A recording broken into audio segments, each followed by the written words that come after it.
ជំរាបសួរបងប្អូនទាំងគ្នាជួបជាមួយខ្ញុំជាថ្មីម្ដងទៀតហើយនៅវីដេអូថ្មីមួយទៀតបងប្អូនថ្ងៃនេះខ្ញុំនឹងនាំអារម្មណ៍បងប្អូនមកស្វែងយល់ក៏ដូចជាមកស្គាល់នៅបក្សីមួយប្រភេទដែលយើងស្គាល់ថាជាសេកទេបងប្អូនប៉ុន្តែសេកវាមានច្រើនប្រភេទនៅក្នុងនេះខ្ញុំនឹងលើកយកប្រភេទសេកមួយប្រភេទបងប្អូនគឺប្រភេទសេកកុកតូបងប្អូន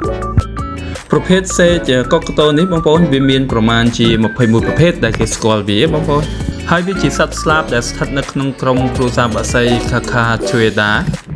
ដំបូងឡើយពួកវាមានដើមកំណើតនៅក្នុងតំបន់អូស្ត្រាឡេស៊ីបងប្អូនហើយវាមានច្រើនប្រភេទផ្សេងៗគ្នាផងដែរបន្ទាប់មកគេក៏រកឃើញបក្សីប្រភេទនេះនៅយូហ្គីណេនិងកោះជុំវិញនោះបងប្អូនពួកវាមានលក្ខណៈពិសេសមួយចំនួនណាបងប្អូនជាពិសេសគឺក្បាលវានឹងមានកប៉ោយដ៏ស្រស់ស្អាត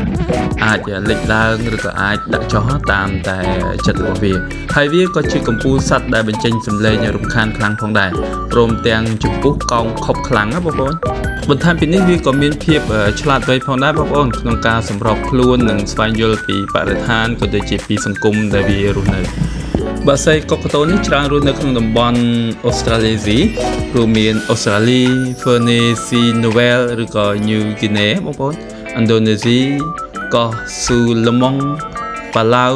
និងតំបន់មួយចំនួននៃអាស៊ីអាគ្នេយ៍យើងកុកតូវាចូលចិត្តរស់នៅក្នុងព្រៃភក់ដីសាបជ្រៅបងប្អូនតំបន់ស្ងួតទីក្រុងក៏ដូចជានៅតាមសួនច្បារសាធារណៈផងដែរចំពោះលក្ខណៈរូបរាងវិញបងប្អូនវាមានប្រវែងប្រមាណពី30ទៅ60សង់ទីម៉ែត្រចំពោះវាគឺរឹងមាំហើយកោងល្អសម្រាប់ខំបំបែកគ្រាប់ធញ្ញជាតិដែលរឹងណាបក្សីនេះគឺមាន4ម្រាមបងប្អូនក្នុងជើងនីមួយៗមុខ2ម្រាមក្រោយ2ម្រាមហើយវាងាយស្រួលក្នុងការចាប់កែវចំណីក៏ដូចជាទុំលើមេឈើបក្សីកុកតូនេះបងប្អូនជាធម្មតាវាមិនមានពណ៌ចម្រុះដូចសេកផ្សេងនោះទេបងប្អូនជាធម្មតាវាមានពណ៌សពណ៌ខ្មៅពណ៌ប្រផេះឬក៏ពណ៌ផ្កាឈូកបងប្អូនចំពោះបក្សីកុកតូនេះបងប្អូនវាឆ្លាតសម្បើមបងប្អូនវាអាចដោះស្រាយបញ្ហាដែលពាក់ព័ន្ធនឹងខ្លួនវាបានដោយខ្លួនវាបងប្អូនមួយវិញទៀតវាអាចត្រាប់តាមសម្លេងមនុស្សយើងផងដែរបងប្អូន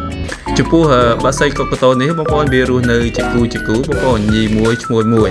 ហើយវារស់នៅជាមួយនឹងគូស្នេហ៍របស់វាពួកវាមានស្នេហាស្មោះត្រង់នឹងគ្នាបងប្អូន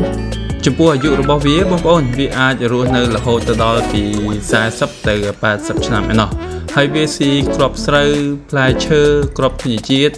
ដើមឬក៏ឫសឈើបងប្អូនពេលខ្លះវាក៏ស៊ីសត្វល្អិតតូចជាអាហារផងដែរចំពោះសម្បុករបស់វាបងប្អូនវារស់នៅតាមប្រហោងដើមឈើបងប្អូនហើយពងវាម្ដងគឺមានចន្លោះពី2ទៅ3គ្រាប់បងប្អូនចំពោះការមើលថែពងនិងកូនគឺមេទាំងពីរមើលថែរួមគ្នាបងប្អូនទាំងឈ្មោលទាំងញីនេះបក្សីកុកតូនេះវាក៏រងនឹងការគំរាមកំហែងដោយការបាត់បង់ទីជម្រកការកាប់បំផ្លាញព្រៃឈើការជួញដូរសត្វព្រៃក៏ដូចជាការប្រមាញ់សត្វធ្វើជាអាហារបងប្អូន